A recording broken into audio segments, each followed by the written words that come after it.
बातमी केंद्र सरकारने घेतलेल्या मोठ्या निर्णयाची आहे। कारण आता सरकारी कर्मचाऱ्यांना राष्ट्रीय स्वयंसेवक संघाच्या कार्यक्रमामध्ये सहभागी होता येणार आहे। संघ शाखा आणि त्यांच्या कार्यक्रमांमध्ये सरकारी कर्मचाऱ्यांच्या सहभागावर गेली 6 दशकं बंदी होती। मात्र 9 जुलै रोजी मोदी सरकारने ही बंदी उठवली।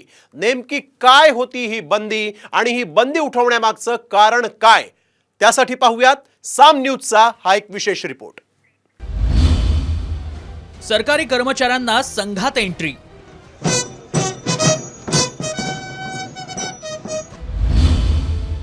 कर्मचाऱ्यांच्या सहभागावरील बंदी हटवली।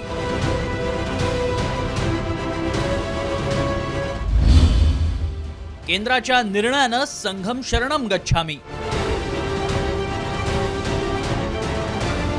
केंद्र सरकारनं मोठा निर्णय घेत सरकारी कर्मचाऱ्यांवर आरएसएसच्या कार्यक्रमांमध्ये जाण्यावर घालण्यात आलेली बंदी उठवली आहे। 9 जुलै रोजी केंद्र सरकारनं घेतलेल्या या निर्णयाचा अध्यादेश भाजपच्या मीडिया सेलचे प्रमुख अमित मालवीय यांनी त्यांच्या एक्स अकाउंटवर शेअर केलाय। एकीकडे संसदेचं अर्थसंकल्पीय अधिवेशन सुरू होत असून त्याच दिवशी केंद्र सरकारनं हा निर्णय घेतल्यानं त्यावरून राजकीय खडाजंगी पाहायला मिळतेय। नाही ते सगळं उठवतील, त्यांना नशीब की फुल पॅन्टवर आले, नाहीतर या सगळ्या कर्मचाऱ्यांना हाफ पॅन्टवर आणले असते।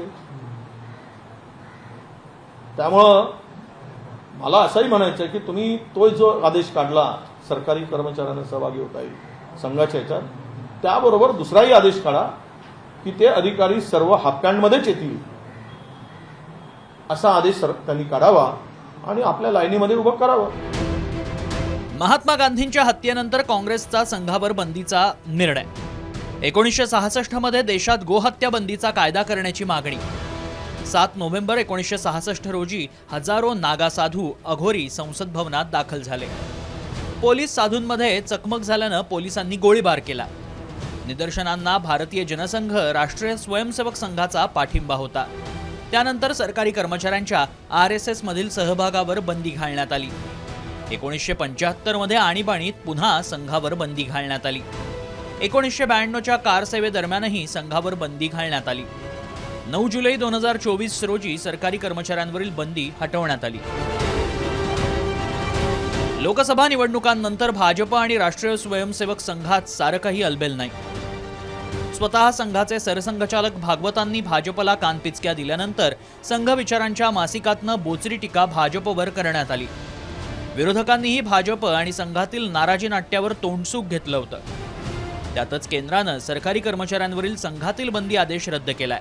त्यामुळे आता संघाकडून या आदेशाचं स्वागत करण्यात आलंय।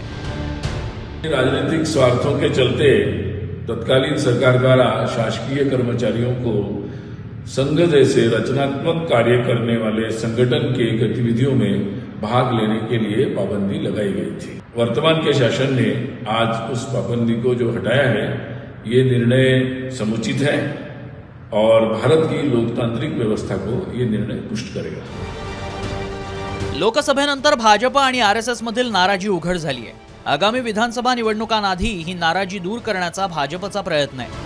त्यासाठीच भाजपकडून अध्यादेश काढून संघाला गोंजारण्याचा प्रयत्न केला जात असल्याची चर्चा रंगतीये। मात्र याचा किती फायदा होणार ते येणाऱ्या निवडणुकांमध्येच दिसेल। ब्युरो रिपोर्ट, साम टीव्ही।